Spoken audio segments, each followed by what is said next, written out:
Hey everyone, my name's Leo and welcome to my channel. I make videos on university and productivity, and with many university application deadlines fast approaching here in the UK, today I'd like to give some advice for those of you who are considering studying medicine.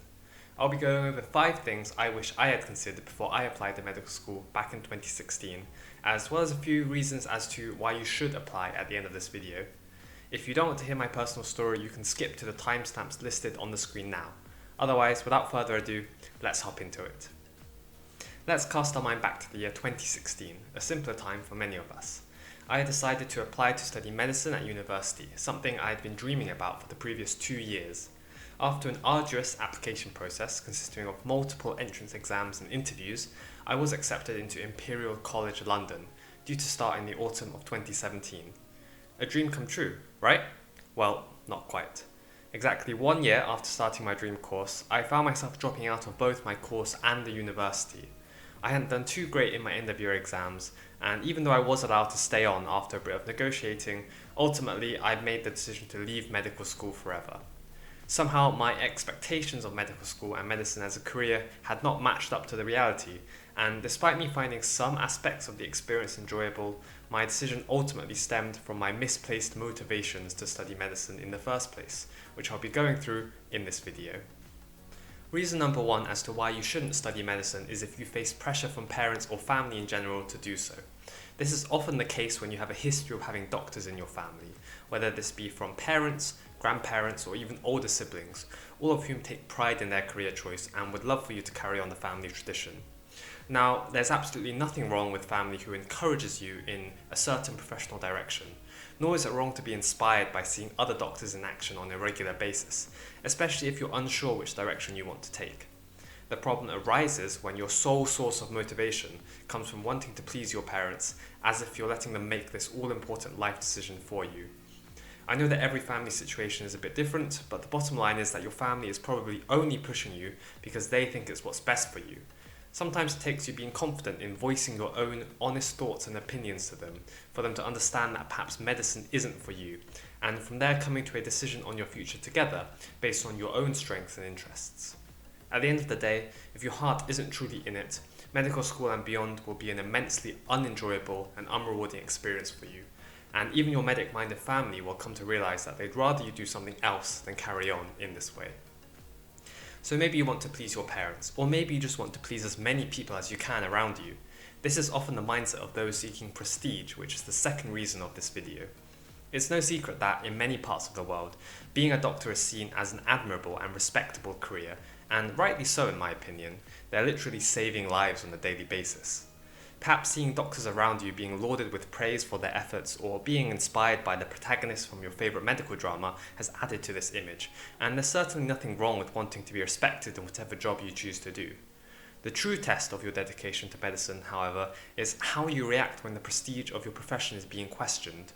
Whilst many doctors are indeed seen as heroes, from time to time doctors and even medical students can be put under scrutiny for their actions, their mistakes, or even just for being paid too much, though not here in the UK. Think to yourself, would you still want to be a doctor when people are against you? Or perhaps consider this example, which may be a bit more immediately relatable. Given that medicine courses often have some of the most rigorous entry requirements of any subject, there can be a certain pride in having people know that you want to be a doctor, simply because your grades and extracurriculars allow you to meet those thresholds, something which often holds true even once you're in university, as admiration from other students is rife. But then again, it may not be. At Imperial College London, for example, where the majority of students are studying STEM subjects with high entry requirements, medics are sometimes looked down upon for supposedly lacking the technical and problem-solving skills of engineers and scientists.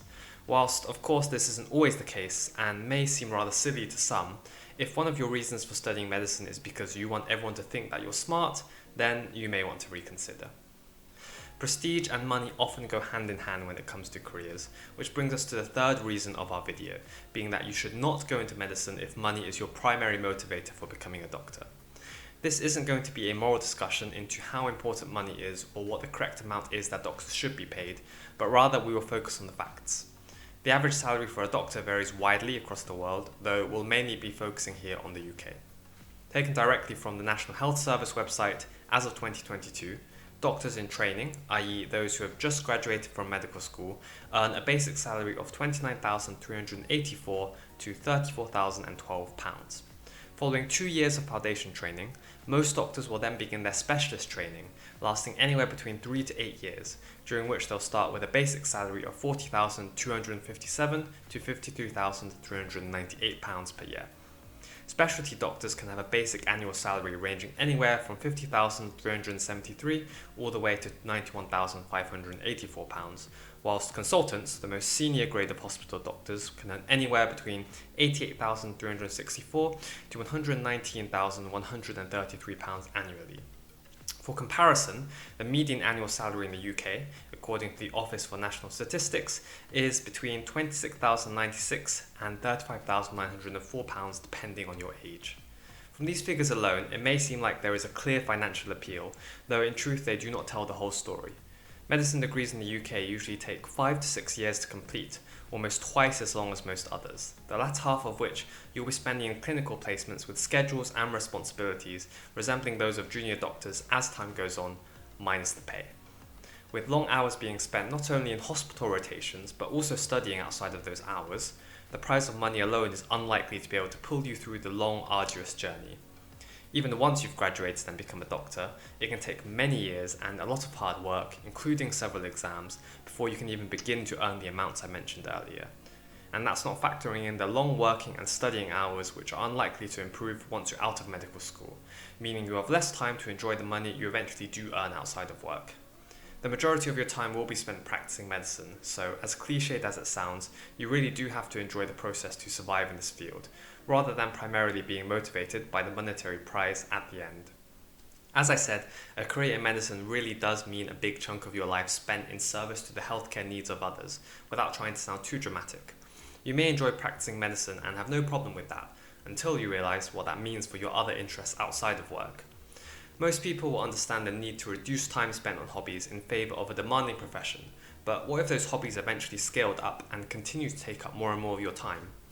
In this day and age where the idea of having a side hustle has been greatly popularised and romanticised, more and more entrepreneurial-minded medical students and doctors alike are beginning to follow this trend, from starting their own educational agencies to creating their own YouTube channels.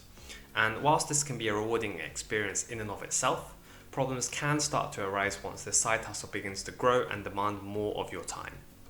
No matter how talented or time efficient you are, there's a big chance you'll eventually struggle to keep up both with being a doctor and maintaining your side business, especially if you're keen to excel in both areas which demand large amounts of your time. You often see many prominent YouTubers come face to face with this exact problem as their channel grows and they struggle to keep up, with most of them opting to ditch their medical career in favour of their passion for content creation. Whilst it's great to have other passions, some of which may even benefit from your position as a doctor in the short term, a career in medicine is often incompatible with such passions that require a large amount of time investment. The fifth and final reason for not studying medicine is if you struggle with memorizing content. This will probably have the least serious impact out of all the reasons I listed in this video, but should serve as a good warning nonetheless. There's often a stereotype that medical students are required to memorize vast amounts of information all at once, and to be honest, there's a lot of truth that comes from that. The human body is an extremely complex system comprising many interconnecting components and processes, with new discoveries being made all the time, and for a doctor to be able to diagnose and treat the thousands of diseases known to date, sometimes in a very short time frame, they are inevitably going to need a large repository of information stored in their memory that can be recalled at a moment's notice to aid in their work. That means that even after finishing medical school, you'll be required to memorize more and more information. Now, memorization is definitely a skill that can be learned, and there are hundreds of resources out there that teach you the best techniques, with many specifically tailored to medical students and doctors. That being said, it's definitely going to be challenging, regardless of how good your memory is, and it's something worth considering, or at least knowing to expect, as you may not be someone who is willing to put in the effort to memorize long lists of symptoms and treatments, nor someone who particularly enjoys doing such tasks. So all things considered, what are some of the reasons you should study medicine? I know I haven't exactly sold the dream in this video, but that doesn't mean that there aren't any genuine reasons for wanting to become a doctor. If the following apply to you, then by all means go for it, as it means you have a great foundation for studying medicine. You want to improve and make a difference to people's lives by treating their pain and suffering. You're attracted to the depth and diversity of specialties and opportunities within the field, including research and teaching. You are a hands-on person who enjoys practical work and intellectual stimulation. You've been inspired by past volunteering or work experience in healthcare settings. In truth, most medicine applicants can probably relate to at least a few of the reasons in this video, both good and bad, and at the end of the day, it all comes down to having an honest chat with yourself and weighing up your motivations before deciding to embark on the demanding yet rewarding lifelong journey that is medicine. So that's all from me. I hope you found this little insight into studying medicine useful. If you'd like to see more content like this, then please consider subscribing, and also do let me know down in the comments if you are applying to medical school and what your reasons are for doing so. Bye for now.